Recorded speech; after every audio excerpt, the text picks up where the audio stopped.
Sa ngalan ng Ama at ng Anak at ng Espiritu Santo. Amen. Sumayin niyo po ang Panginoon. At sumaiyo rin. Tinitipon po tayo bilang mga kaanib ng angkan ng Diyos. Dumulog tayo sa mawaing Panginoon na nagpapatawad ng lubos. Sinugong tagapagpagaling sa mga nagsisisi. Panginoon, kaawaan mo kami. Panginoon, kaawaan mo kami. Dumating na tagapag-anyayang mga makasalanan ay magsisi. Kristo, kaawaan mo kami. Kristo, kaawaan mo kami. Nakalukluka sa kanan ng Diyos Ama para ipamagitan kami. Panginoon, kaawaan mo kami. Panginoon, kaawaan mo kami. Kaawaan nawa tayo ng makapangyarihang Diyos. Patawarin nawa tayo sa ating mga kasalanan. At patnubayan tayo sa buhay na walang hanggan. Amen.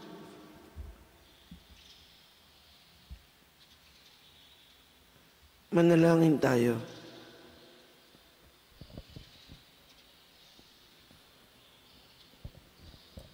Ama naming makapangyarihan, ipagkaloob mong lagi naming ikaligayang ikaw ay paglingkuran, sapagkat walang maliw at walang kahulilip ang kasiyahan. Kapag sumasamba kami sa iyong kapangyarihan, nagpapairal sa tanang sanlibutan. Sa magitan ni Jesucristo, kasama ng Espiritu Santo, magpasawalang hanggan. Amen. Pagbasa mula sa unang aklat ng Makabeyo. Noong mga araw na iyon, may sumipot na masamang binhi. Ito'y si Antioco Epiphanes, ang anak ni Haring Antioco.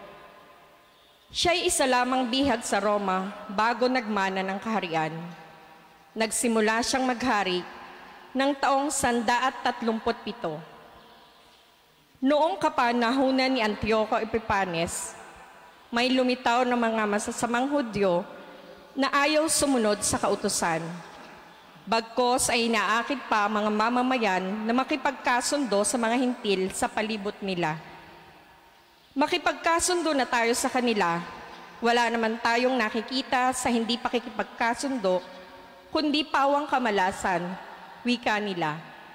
Ang ganitong panukala ay nagustuhan ng marami at ang ilan sa kanila ay agad nagpunta sa hari upang humingi ng pahintulot na sumunod sa mga tuntuning hintil. Pumayag naman ang hari, nagtayo sila ng isang malaking palaruan sa Jerusalem, alinsunod sa kaugalian ng mga hintil. Gumawa sila ng paraan para mapawi ang bakas ng kanilang pagkatuli at pati ang banal na tipan ay kanilang kinaligtaan.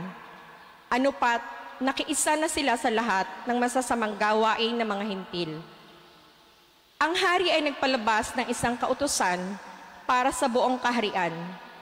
Iniutos niyang maging isa ang tuntunin sa bansa, kaya't ipinagbawal niya ang dating kautusan at ang relihiyon. Lahat ng hintil ay sumang-ayon at maraming Israelita ang sumunod. Naghandog din sila sa mga Diyos-Diyosan at nilabag ang araw ng pamamahinga. Noong taong 145, ika-15 ng buwan ng Kislev, si Haring Antioco ay nagpatayo ng kalapastangan ng walang kapantay sa altar ng pagsusunugan ng mga hain. Nagpatayo rin siya ng mga damba ng pagano sa lahat ng lungsod sa palibot ng Judea. Kahit sa mga harap ng bahay at mga lansangan, pinagsusunog ng kamanyang ang mga tao. Lahat ng makitang mga balumbon ng kautusan ng Diyos ay sinira at sinunog, at ang sino mang mahuling nagtataglay ng balumbon ng tipan o sumusunod sa kautusan ay ipinapatay. Sa kabila ng lahat ng ito, marami pa rin ang mga Israelita ang nanatiling tapat at hindi kumain ng anumang pagkaing marumi. Matumis pa sa kanila ang mamatay kaysa maging marumi dahil sa pagkain ng mga hindi ipinahihintulot ng kautusan at kaysa sumuway sa banal na tipan. Marami nga ang namatay sa kanila. Katakot-takot na hirap ang dinanas ng buong Israel.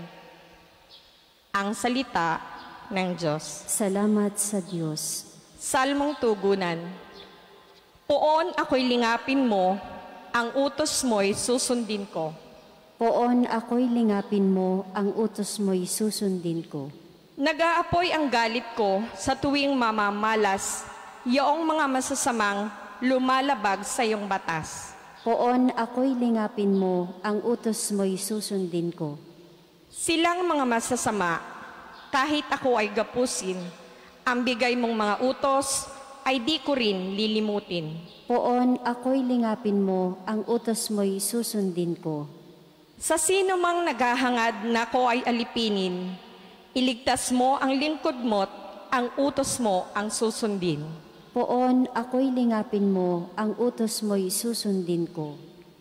Palapit na ng palapit ang sa akin umuusig, mga taong walang galang sa utos mong isinulit.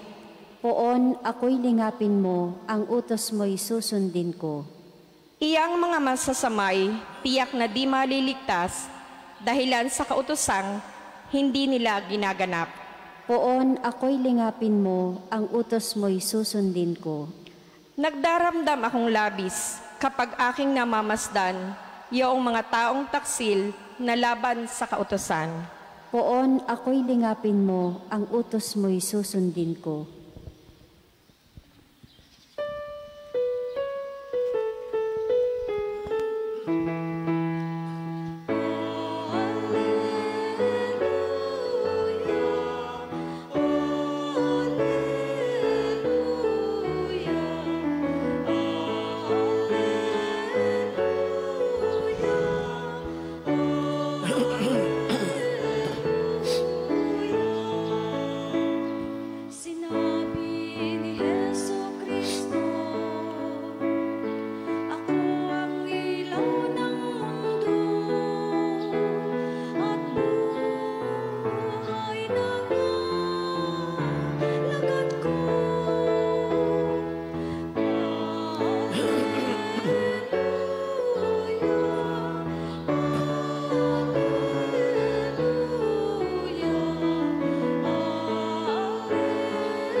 Sumain niyo po ang Panginoon. At sumaiyo rin. Ang mabuting balita ng Panginoon ayon kay San Lucas. Papuri sa iyo, Panginoon. Malapit na si Jesus sa Jericho, at doon ay may isang lalaking bulag na nakaupo sa tabi ng daan at nagpapalimos. Nang marinig nitong nagdaraan ang maraming tao, itinanong niya kung ano ang nangyayari. Nagdaraan si Jesus na taga Nazaret, sabi nila. At siya'y sumigaw, Jesus, anak ni David, mahabag po kayo sa akin. Sinuway siya ng nasa unahan, ngunit lalo pa niyang nilakasan ng sigaw. Anak ni David, mahabag po kayo sa akin. Kaya't tumigil si Jesus at iniutos na dalhin sa kanya ang bulag. Inilapit nga ito at tinanong ni Jesus, ano ang ibig mong gawin ko sa iyo? Panginoon, ibig ko po sana'y manumbalik ang aking paningin. Sagot niya. At sinabi ni Jesus, mangyari ang ibig mo, pinagaling ka dahil sa iyong pananalig. Noon din, nakakita siya at sumunod kay Jesus at nagpasalamat sa Diyos. Nang makita ito ng mga tao, silang lahat ay nagpuri sa Diyos. Mga kapatid, ang mabuting balita ng Panginoon. Pinupuri ka namin, Panginoong Heso Kristo.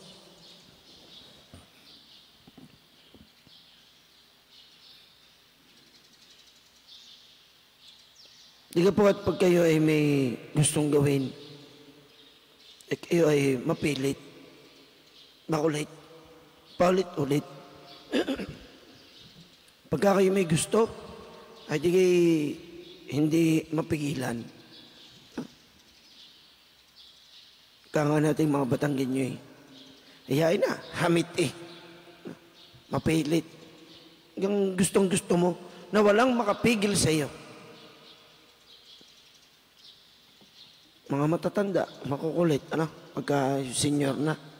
Pero yung mga makukulit, mapilit paulit-ulit pa. Pag may nagustuhan, hindi maaring hindi mo ibibigay. Ngayon pala yung buhay ng tao, Pagka bata pa, yung mga bata, ng mga makukulit, di ba? Pag may gusto, hindi mo maaaring hindi ibibigay. Dahil yung mga bata, pag may gusto, at hindi mo na ibigay, ay naglulupagi. Kaya talagang nag-aalburuto mga yan. Nakaw. Kaya mga bata, minsan na-spoil. Dahil lang, ibibigay ng magulang Bakit ibibigay ng magulang? Wag lang magligalig. Ay siya, sige na. Wag lang magligalig. Bibigay na. Pag may nagustuhan, pag may hiningi, ganun pala yung bata. Pero, ganun din pala yung matanda. Kaya nga sabi natin, yung bumalik na sa pagkabata. Pag may nagustuhan abay, magpapakautas din wala din makapigil. Alam, ang akin ng inay, 70 years old Ang aking inay, nako po, ay kung ano magustuhan.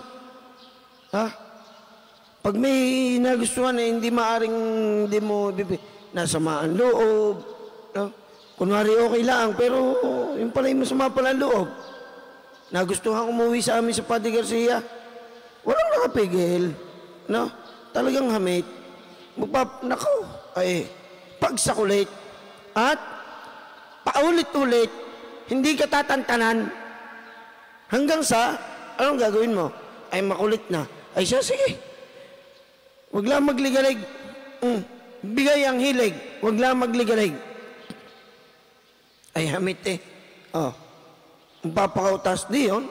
Nandun ngayon sa amin, ang inay, si Garcia. May pagsigaw pa. Jesus, anak ni David. Kinikilala niya si Jesus. Kilala niya si Jesus. At alam niya na si Jesus na lamang ang makakatulong sa kanya. Kaya hindi niya tinantanan. Tinanong si Jesus, ano kang gusto mo? Nagigiyan. Pagka nagliliganig na, ano ka talagang gusto mo? Sa halip namang ibigay ang gusto, gagarutihin. Kaya lalo nang nagliligalig. Nako, utas ng pag-iyak. May mga ganyan. Kung ang bata pa naman, yung bata, kung umiyak, yung kang pinatatahan mo, ba't giti pag pinatatahan? Ay, lalong nagliligalig. Pag sinabi mong tana, ay lalong naiyak. Kakatuwa pa naman ng iyak ng bata, di yan, pag ako'y nagbibinyag, yung biglang papalaho ang bata, yung mga 1 year old, 2 years old, kaya ayoko magbinyag ng ganong edad Mas magaling pa yung talagang baby na 1 month or 2 months, tulog lang, tahimik. Pero yung mga malalaki na, ang sarap pilipitin ng liig Wala namang magawa ang magulang. Pag pinatahan magagalit si Father. Ay lalo ako magagalit dahil sinabing ako daw yung magagalit. Aba, minsan naman hindi ko naman pinapansin. Kahit magligalig di yan. Napakalam ko, bahala kayo. Kayo ang nagpabinyag ng maligalig na ang inyong anak. Ay di, iiyak, aatungal. Waaah! Sabi ng mga, tana. Waaah! Wala, pigit yung lalong na, lakas. Pagka, tana. Nagagano, minayak na. Tana. Sarap gilitan Sabi ko, takot-takot. Ba't gano'n na rin ng bata, hindi pa agad pinabinyagan? At kung kailang maligalig na, tapos ang magulang naman, hindi naman mapatahan. Ngalingat. Hindi yung bata, kundi yung magulang. Yung magulang ang nakakaiyamot Hindi agad pinabikit. Iniintay pang kung kailang maligalig na ang anak, tsaka pa magpapabinyag. Kasarap kang magpabinyag noong solemn ang celebration. Hindi nagliligalig ang bata, tulog laang. Kaganda pa naman magbinyag ngayon, sapagkat isang pares lang ang ninong at ninang, wala ding maliligalig, ano? Kasi minsan naman talagang ang maligalig, yung mga ninong at ninang daming-dami, isang damakmak. Wala namang ginagawa doon sa loob, sa binyagang, kundi nakatunga nga lang. Tinatanong mo, tinatakwil niyo ba si Satanas? Di mo nasagot. Magaling pa pagka isang pares lang, di maganda ang celebration. Pero pag umatunga lang bata, kaya na-spoiled minsan, dahil na rin sa magulang. Pero napakaganda ng aral sa Ebanghelyo. Dahil itong lalaking ito, nagpumilit. At yung kanyang pagpupumilit ay bunga ng kanyang matibay na pananampalataya. Bulag siya, bulag ang kanyang mata, pero nakakakita ang kanyang pananampalataya. At sa lakas ng kanyang pananampalataya, ang imposible, naging posible. Sapagkat walang imposible sa Diyos. Kapag ikaw ay may idinudulog sa Kanya, at ito'y bunga ng iyong pananampalataya, at ito'y tao sa puso, di kulitin natin ng Diyos. Kalampagin natin ang langit ng ating mga panalangin. At pag ang Diyos naiyamot, dahil lang makulit, ay siya, bibigay na. Siya rin, wag lang makulit, bigay na.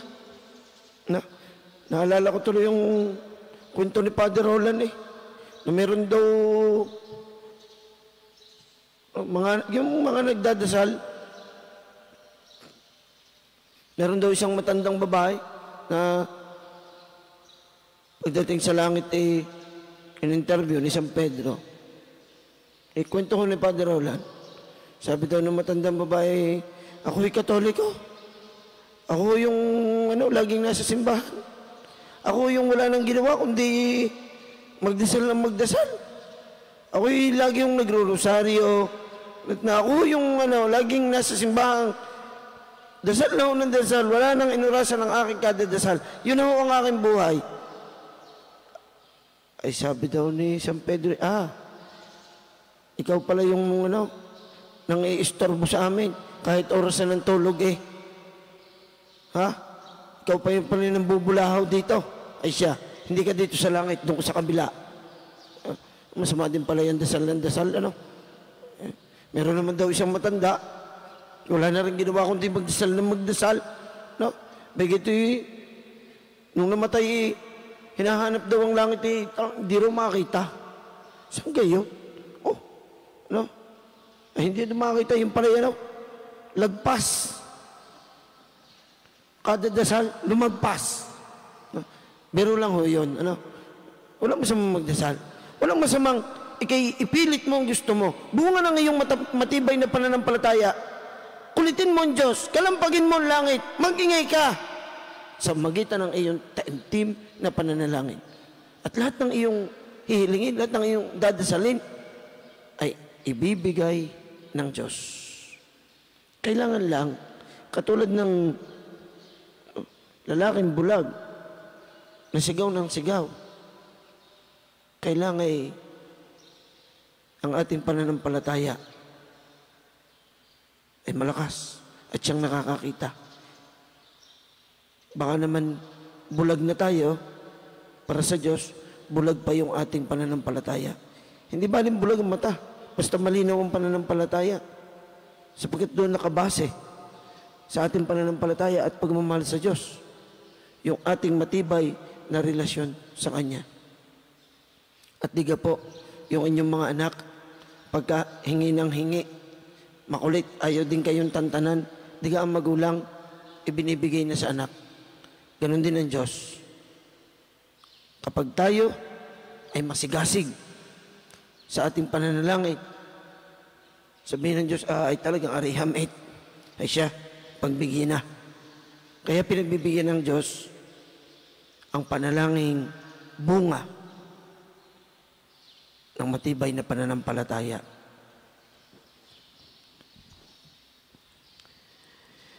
Hilingin natin sa Diyos, Ama, na buksan ang ating mga mata upang malinaw nating makita ang Kanyang daan at sundan siya ng buong puso. Panginoon, sinagan mo kami ng iyong liwanag. Panginoon, sinagan mo kami ng iyong liwanag.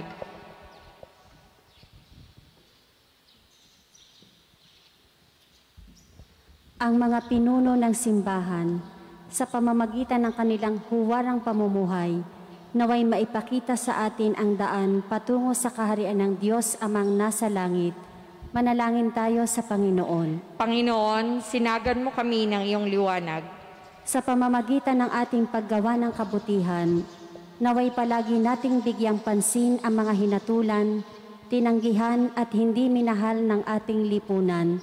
Manalangin tayo sa Panginoon. Panginoon, sinagan mo kami ng iyong liwanag.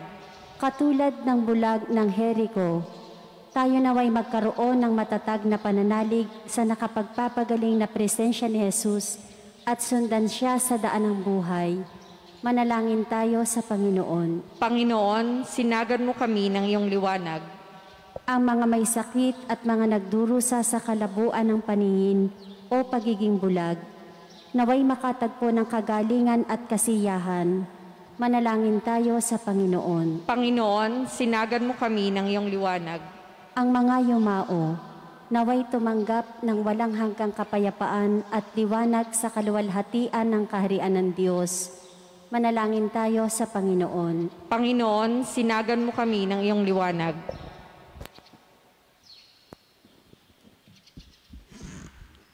Ama naming nasa langit, punuin mo kami ng iyong pagmamahal at pawiin mo ang kadiliman sa aming buhay upang mabuhay kami sa liwanag ni Kristo, ang iyong anak na nabubuhay at nag-aari, kasama mo ngayon at magpasawalang hanggan. Amen.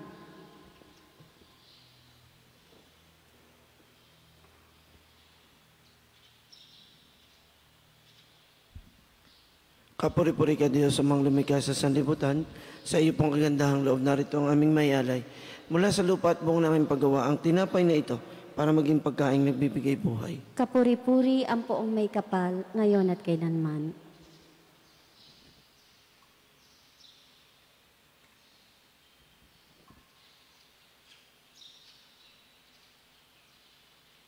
Kapuri-puri ka Diyos sa mga lumikha sa sanlibutan, sa inyo pong kagandahang loob narito ang aming mayalay. Mula sa katas ng ubas at bunga ng aming paggawa ang alak na ito para maging inuming nagbibigay ng iyong espiritu. Kapuri-puri ang poong may kapal, ngayon at kailanman.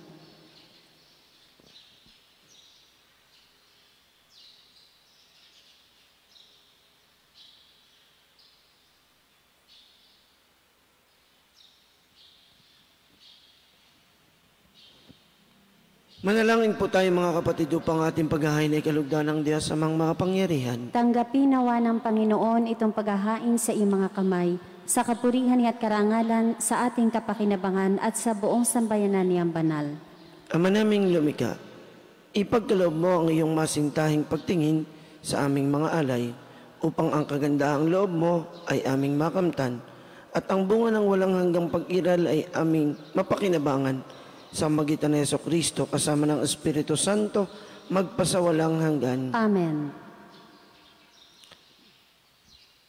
Sumain niyo po ang Panginoon. At sumaiyo rin.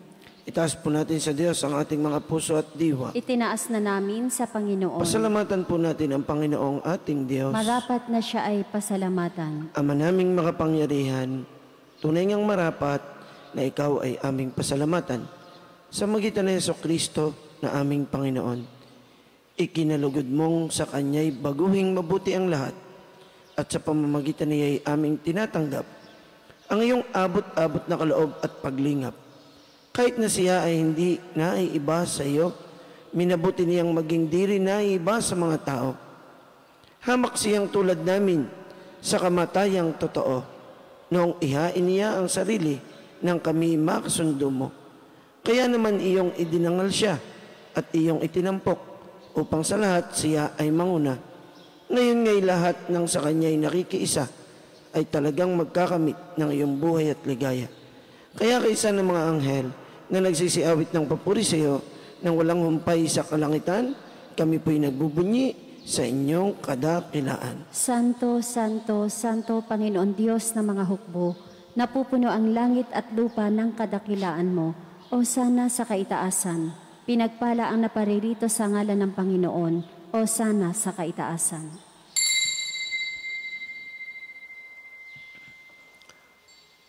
Ama naming banal, ikaw ang bukal ng tanang kabanalan, kaya't sa pamamagitan ng iyong Espiritu, gawin mong banal ang mga kaloob na ito, upang para sa amin ay maging katawan at dugo ng aming Panginoong Hesukristo. Bago niya pinagtiis ang kusang loob na maging handog, hinawakan niya ang tinapay, pinasalamatan kaniya, pinagati-hati niya yon, iniabot sa kanyang mga alagad at sinabi, "Tanggapin ninyong lahat ito at kanin. Ito ang aking katawan na ihandog para sa inyo."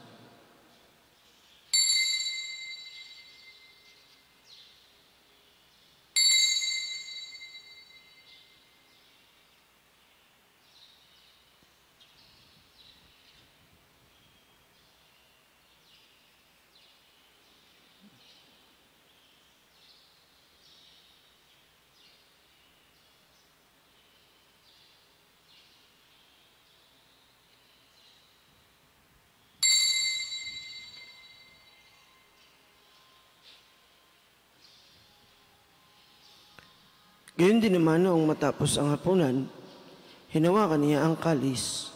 Muli kanyang pinasalamatan. Iniabot niya ang kalis sa kanyang mga alagad at sinabi, "Tanggapin ninyong lahat ito at inumin. Ito ang kalis ng aking dugo ng bago at walang hanggang tipan. Ang aking dugo na ibubuhos para sa inyo at para sa lahat sa ikapagpapatawad ng mga kasalanan. Gawin ninyo ito sa pag-alaala sa akin."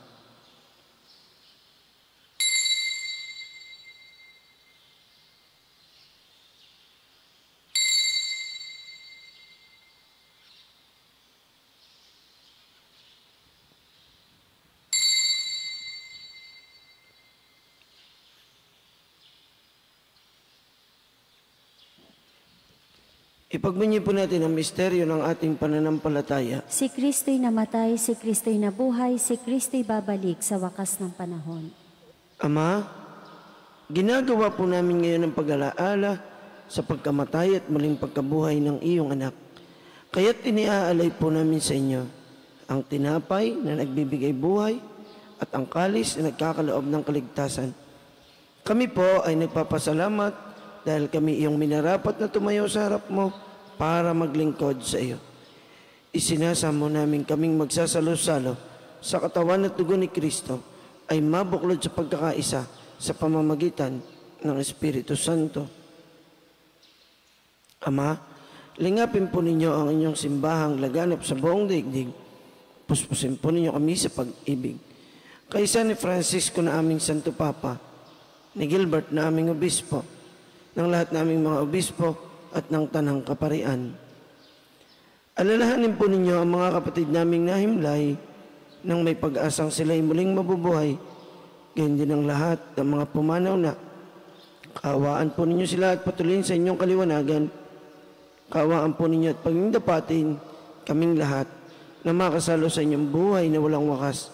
Kaysa ng mahal Bereng Maria na ina ng Diyos at ni San Jose na kanyang kalinis-linisang esposo, kaysa ng mga apostol at mga martir, kaysa ni na San Jose Marelo, San Lorenzo Ruiz, San Pedro Calungsod, at ng lahat ng mga banal, na namuhay dito sa daigdig ng kalugod-lugod sa inyo.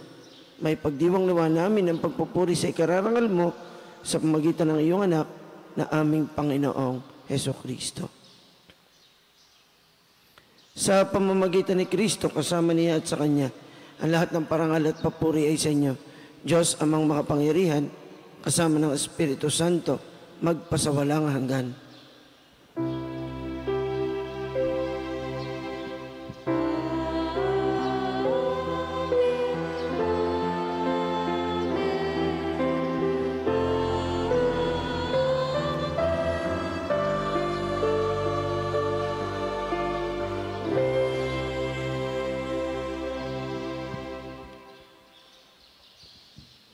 Itinuro po sa atin ang ating Panginoong Hesukristo na ituring natin at tawagin ng Diyos bilang ating Ama.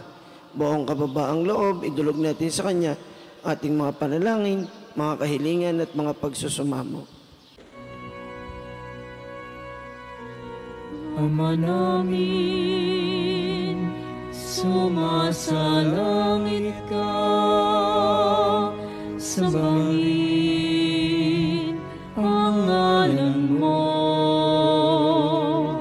mapasa amin ang kaharian mo, sundin ang loob mo dito sa lupa para nang sa langit. Bigyan mo kami ngayon ang aming kakanin sa araw-araw. At patawarin mo kami sa aming mga sala para ng pagpapatawad namin sa nagkakasala sa amin. At huwag mo kaming ipahintulot sa tukso, at iadya mo kami sa lahat ng masama. Hinihiling po namin kami iadya sa lahat ng masama, pagkalooban ng kapayapaan araw-araw, iligtas sa kasalanan, at ilayo sa lahat ng kapahamakan. Samantalang aming pinananabikan dakilang araw ng pagpapahayag ng tagapagligtas naming si Jesucristo. Sapagkat iyo ang kaharian, ang kapangyarihan at ang kapurihan magpakailanman. Amen. Panginoong Jesucristo, sinabi po ninyo sa inyong mga apostol, kapayapaan ang iniiwan ko sa inyo, ang aking kapayapaan ang ibinibigay ko sa inyo. Tungayan po ninyo ang pananampalataya at huwag ang mga pagkakasala. Pagkalooban po ninyo kami ng kapayapaan at pagkakaisa ayon sa inyong kalooban, kasama ng Espiritu Santo, magpasawalang hanggan. Amen. Ang kapayapaan ng Panginoon nawa ay lagi pong sumainyo. At sumaiyo rin. Maghangad at magbigayan tayo ng kapayapaan ni Kristo sa bawat isa. Kordero ng Diyos na nag-aalis ng mga kasalanan ng sanlibutan, maawa ka sa amin. Kordero ng Diyos na nag-aalis ng mga kasalanan ng sanlibutan, maawa ka sa amin. Kordero ng Diyos na nag-aalis ng mga kasalanan ng sanlibutan, ipagkaloob mo sa amin ang kapayapaan.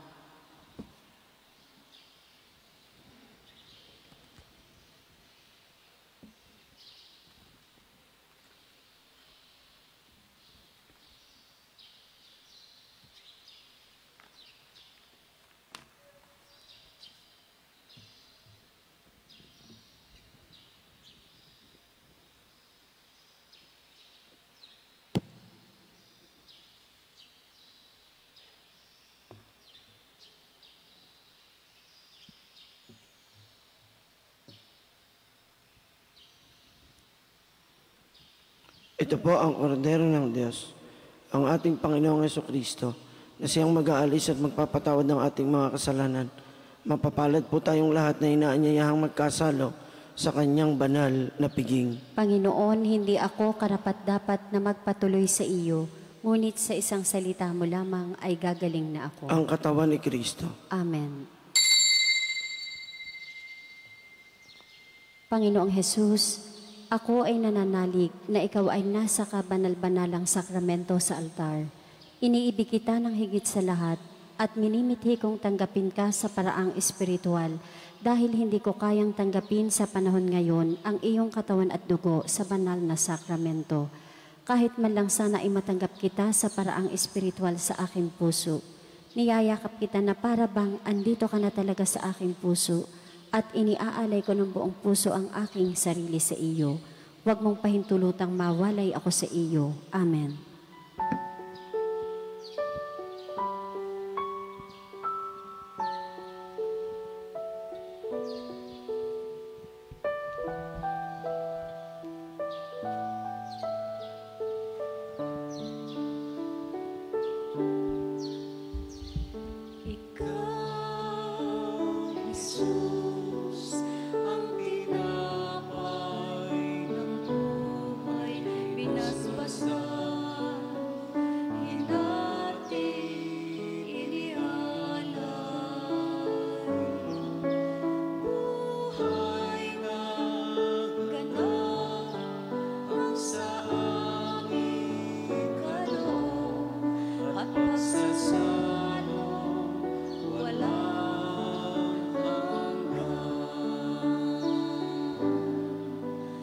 basbasang ang buhay namin.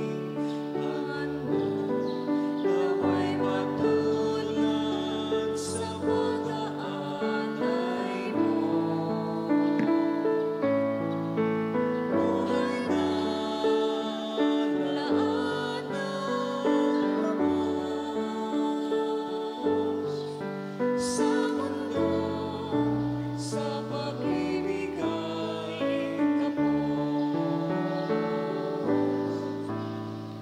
Ikaw, Jesus, ang tinapay ng buhay binasbasan, inating inialay. Buhay naglaan sa aming kaloob at magsasalong walang hanggan.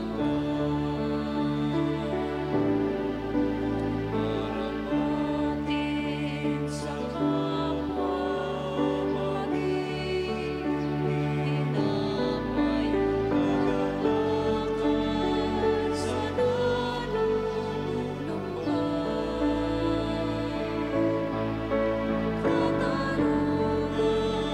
sa napi at kalooban ng bayan mo sa Manalangin po tayo.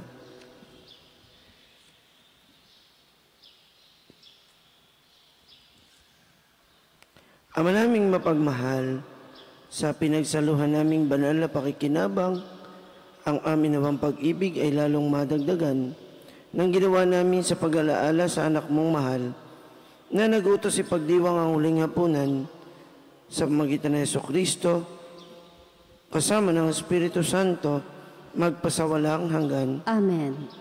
Sumainyo po ang Panginoon. At sumaiyo rin. At nawa ay pagpalain po kayong lahat na makapangyarihan at lubang mapagmahal nating Diyos, ng Ama at ng Anak at ng Espiritu Santo. Amen. Ang banal na misa ay naialay na humayo kayong taglay ang pag-ibig ng ating Panginoong Jesucristo. Salamat sa Diyos.